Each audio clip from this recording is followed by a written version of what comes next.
Life moves fast, and suddenly you can't keep up with your house. Maybe you need to downsize. You're moving closer to family. Or maybe you inherited a property you're not ready to deal with.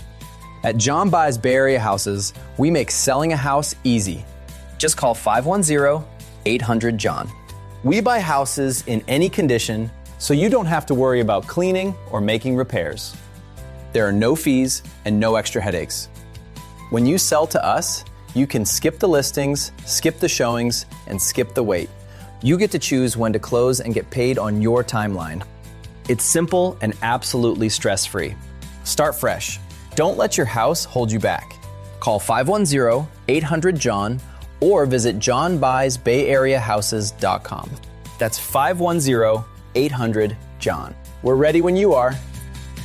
Start fresh with John Buys Bay Area Houses. This episode is brought to you by Progressive Insurance. Whether you love true crime or comedy, celebrity interviews or news, you call the shots on what's in your podcast queue. And guess what? Now you can call them on your auto insurance too with the Name Your Price tool from Progressive. It works just the way it sounds. You tell Progressive how much you want to pay for car insurance, and they'll show you coverage options that fit your budget. Get your quote today at Progressive.com to join the over 28 million drivers who trust Progressive. Progressive Casualty Insurance Company and Affiliates. Price and coverage match limited by state law. Welcome to the Freud's Angels weekly reading, bringing the collective guidance and understanding for this week's energy. Remember, never give your power up to a reader or a reading. You always have the power of autonomy. Hey, angels, welcome to your weekly reading. We are reading from March 15th through the 21st. I have celebration moments, so let's just talk to the mermaids first. Okay. I haven't seen this card probably since I bought this deck, actually. And I used to pull it all the time when I bought this deck. I bought this deck when I was living in South Carolina. When I first got there, I believe. It's the support card. And I pulled it every time for like a long time.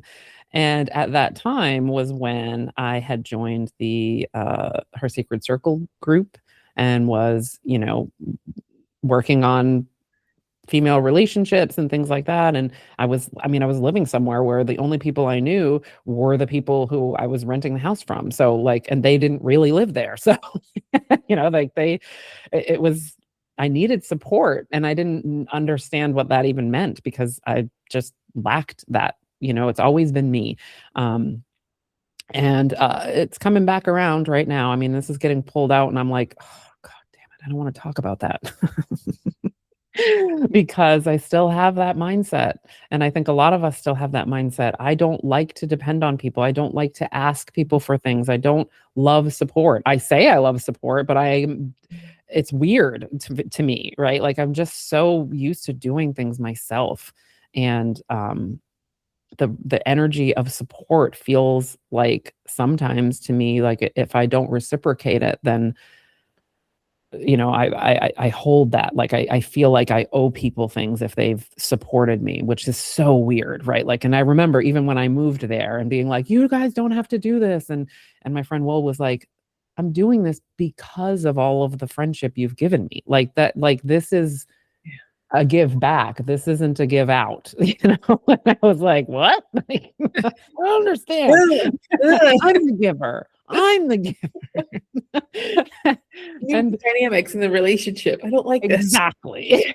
Exactly. And I feel like that's coming back around, again, like I'm feeling a little personally attacked by this card because I've been thinking about, me and relationships are a thing. And I've been having to really think about, girl, do you know how to be in a supportive relationship or do you know how to be a supportive partner? And that's it, because that's not going to work. Like you've got to figure out what it feels like. And so I've been walking around my house being like, what would it feel like if somebody told me to sit down and they're going to do the dishes? And I like panic and I'm like, that's not good. like that's not a great sign for what you say you want in your life. So I really want everybody to kind of sit with that right now. It's just be thinking about what support means to you. And the other part of it is that I think sometimes people think of support in the opposite way. There are people that depend on support, right? Like, and so then they don't gain empowerment. And that's another reason why this card may be coming out. And that's what, like, it feels like it's a lot, like the card is coming to say a lot of things. And that's another, way to think about it is if you're thinking about support and you're like, people should do this for me, should do that for me. I want you to sit with why you feel like that's a thing, right? Like why you feel like people need to do something for you, not to encourage hyper independence, but also if you do feel disempowered, we do want to have some independence, right? Like so, just really, just they're coming out to be like, y'all sit with yourself and think about support, what it means to you, and how you can make it healthy in your life in one way or the other, right? Like whether it's because you're depending too much on it or you literally won't let it happen. Yeah. So I'm talking about it because I hate that. I'm entering into that place of just actually having to do just that. And so I'm like, ooh, I don't want to. I don't want to. And so when we have support, what does that help us do? Surrender frustration.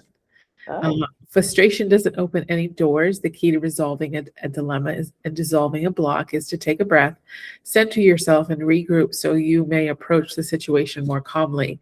That's what support is. That's what is having that sounding board or that feedback. I can't tell you how many times. I mean, every single podcast, Vanessa and I have a pregame because of that. It's that support, and it opens us up. It clears the static in front of our intuition so we may show up fully and as a clean vessel, but as a vessel that feels supported. That's what support does, is that it supports you in that it holds your frustration. You can share it. You can, bounce ideas. You can just say, look, I just need to just say this and get it out of my body.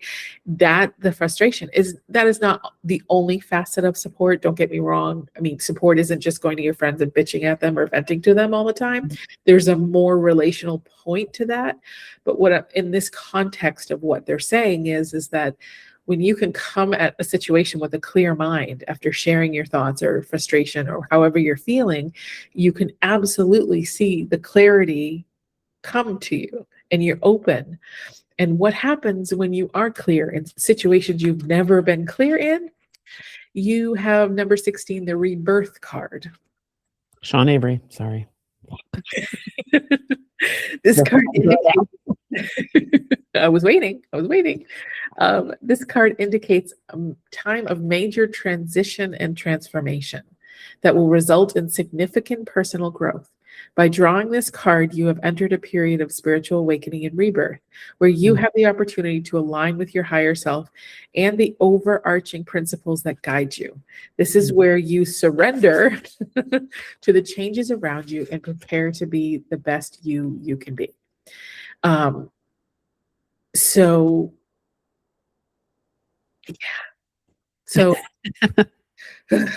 here's I'm sorry. I know that did land a little bit like a ton of bricks. It feels weighty. It feels like, oh my God, really have to do this too? Yeah. Right. Especially me. I'm like fully in avoidance right now. I don't want to do anything. So here's the thing, okay? When we do have support and we can surrender frustration and have clarity, that is when we can see where A, we need to make changes, or B, where we're not living within our values.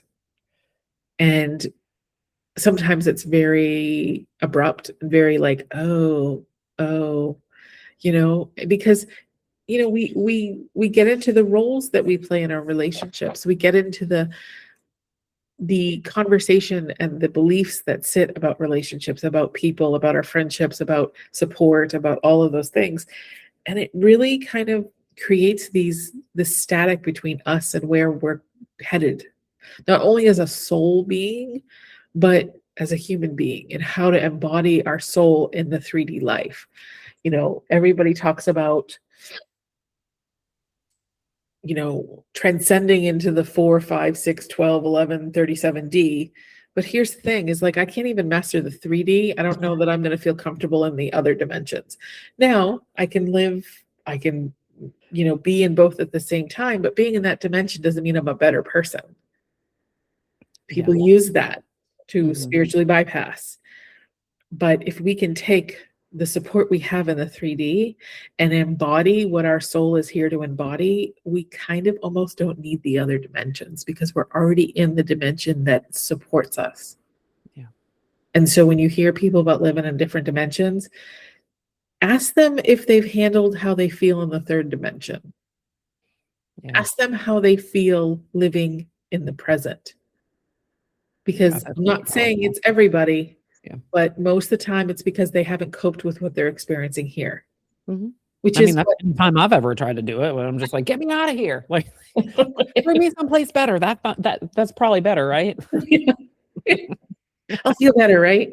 It's not to say that we can't embody the energy and access the energy and the information, the wisdom from the other dimensions. But when we're using it to just want to be there so we can feel floaty and we can feel nice and pleasant, yeah, it's valid when you're in trauma. I was there. I was there because it felt good and my current life felt like shit and I felt horrible.